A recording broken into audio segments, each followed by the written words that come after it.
All right, and this is from the Fawcett Media YouTube channel. Shout out to Fawcett Media. Called Slavery and Subservience. If you take the Nigerian accent like this and you slow it down, you put a lot of slavery in there. Facts. And then you start to put a little bit of subservience in it. This is what starts to happen to the Nigerian accent. Man, it goes this because literally, if you're down here and you start to speed it up, and then you start to take all the thing out of it, then before you know it, you're talking like this. Now we are free again. Now we are free. We are released. Hey, that was a smooth transition. You see that? If you take the Nigerian accent like this and you slow it down, you put a lot of slavery in there. Facts. And then you start to put a little bit of subservience in it. This is what starts to happen to the Nigerian accent. Man, it goes this because literally, if you're down here and you start to speed it up, and then you start to take all the thing out of it, then before you know it, you're talking like this. Now we are free again. Now we are free. We are released. Hey, that was a smooth transition. You see that? Damn. You have to study it. You have to study it. Now we are free. You know, I ain't gonna front as a Southern Black American. I'm like, hold up, fool. What you trying to say? I sound like a subservient slave to you. That's what you think especially the Southern Black accent is an accent of, hi, the boss. I'm just out here trying to make it, boss. Really, bro? It's so disrespectful, so out of pocket. And it just disregards, it makes us disregard everything he said in the previous clip to come with that. That's how we sound. And inaccurate at that, because the Southern Black accent may have parts of African words and stuff in it, but you got to remember, our language was shaped by the people that we were around. Yeah, I know he don't care, but because he don't. I mean, you know, he's serving his white folk. He got this white woman, so. But you know, and remember, the black American accent, period, but especially the Southern Black accent was helped to be shaped by those who were around us, and we were not around a whole bunch of Nigerians like that. We were around other groups of white people.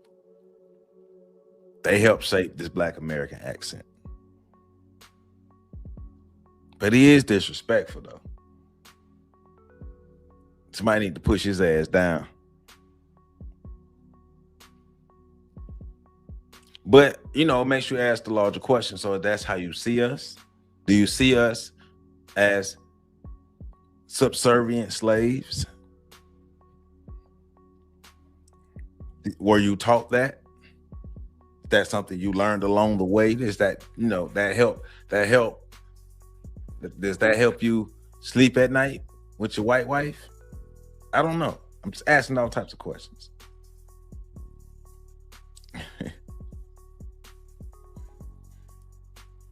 No, he ain't the first person. He ain't the first person to feel some way. But you know, it's the hot topic right now, and it's on the thing. But also, you know, one of my ultimate things pointing out is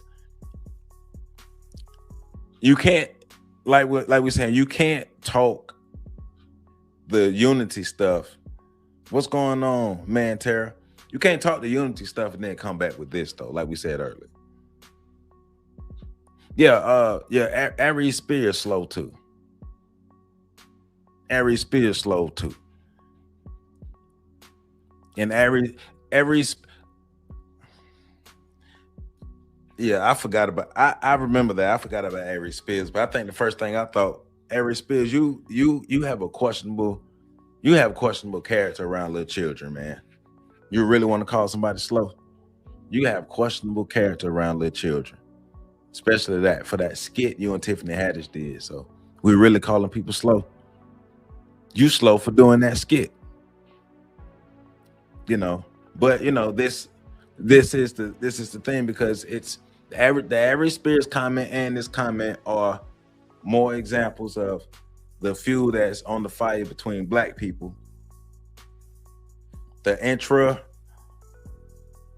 conflict that we have and the inter conflict that we have. Now he ain't never getting past that skit.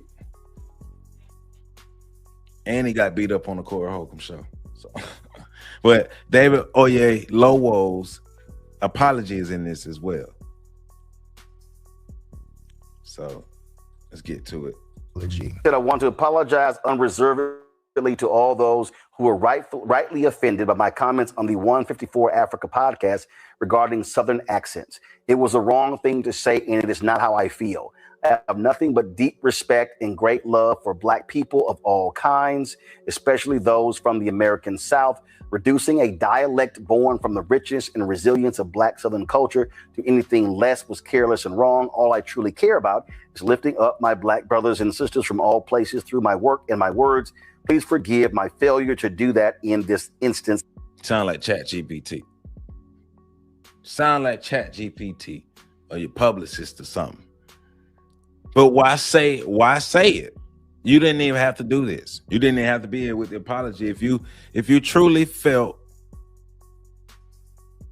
admired and had respect for Black American people, you wouldn't have said it. You said, I want to apologize unreservedly to all those who were rightly offended by my comments on the 154 Africa podcast regarding Southern accents.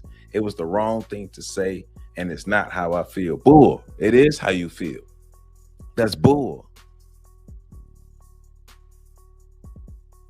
And then I am free, Godfrey. Come on, Godfrey. You got to come to the front of the class too, Godfrey. See, people been saying that Godfrey played both sides for the longest.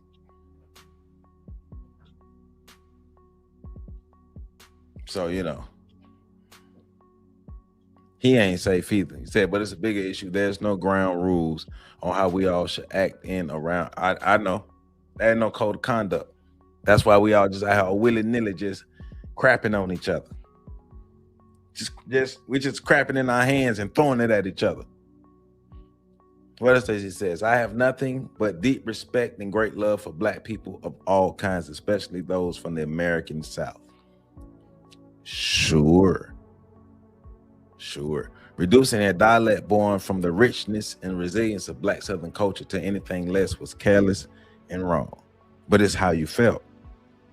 It's how you felt, because you said what you felt in the moment. All I truly care about is lifting up my Black brothers and sisters from all places through my work and my words. Please forgive my failure to do that in this instance. Well, why did you fail? Why did you fail to do it? Yeah, Godfrey definitely is a ratio dude. I doubt Godfrey would stand up for us if his pockets was on the line. But you know, David, you put your own foot in your mouth, David. Nobody made you do it. Now I know they were reacting to the Drewski skit and they were responding to it rather, but you know, to make that specific comment is wild. So that's why you got people looking at them different, looking at them sideways. But it's also, once again, it continues to fuel the diaspora wars. And it also continues to expose his hypocrisy. So you understand the tribalism, but you play into it as well. I got you.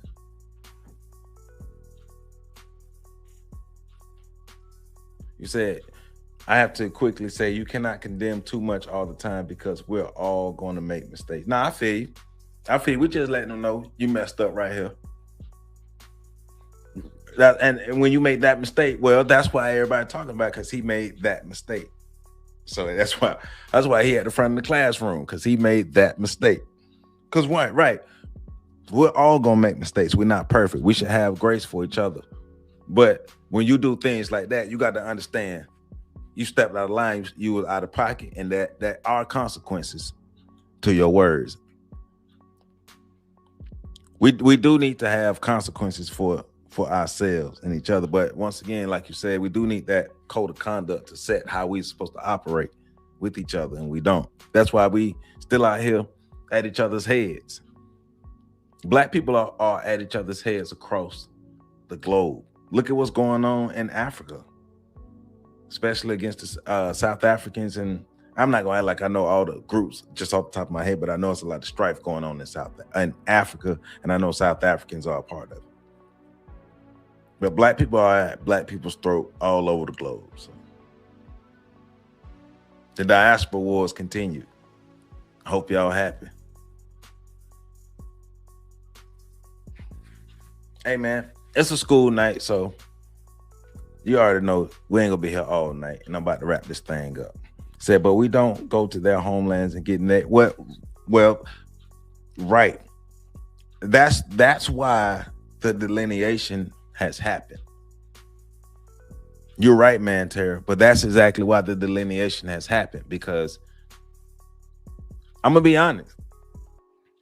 I think the only group of people throughout the diaspora that I know of who actually have a legitimate gripe against Black Americans, and it's not even all Black Americans.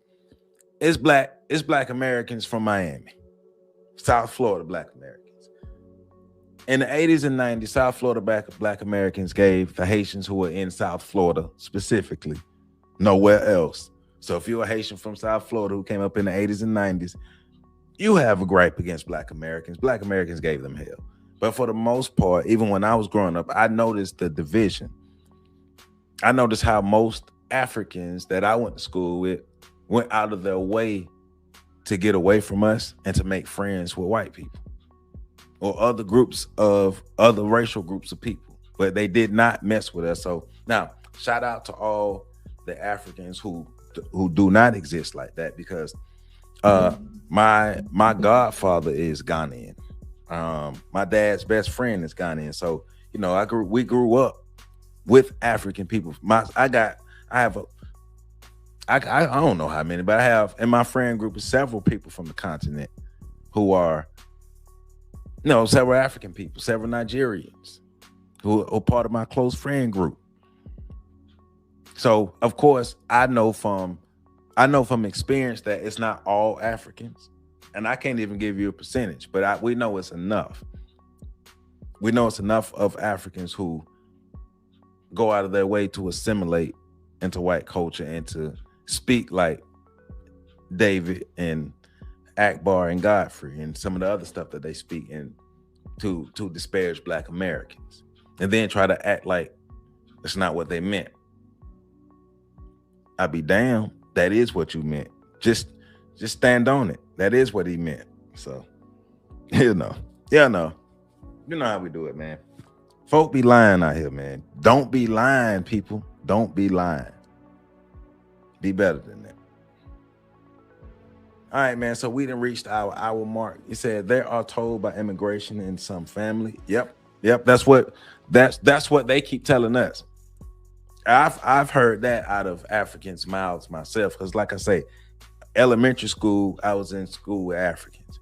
Middle school, I was in school with Africans. High school, I was in school with Africans. College, I was in school with Africans. That's what they would tell us.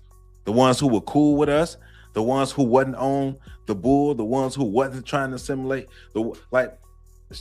I went to school with Africans who went out of their way to assimilate with white people, and who went out of their way to make sure that they was down with Black folk and they was entrenched with Black folk.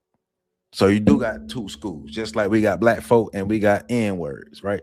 You know, everybody ain't gonna make it. A lot of Black folk need a helmet. A lot of Black folk need a helmet.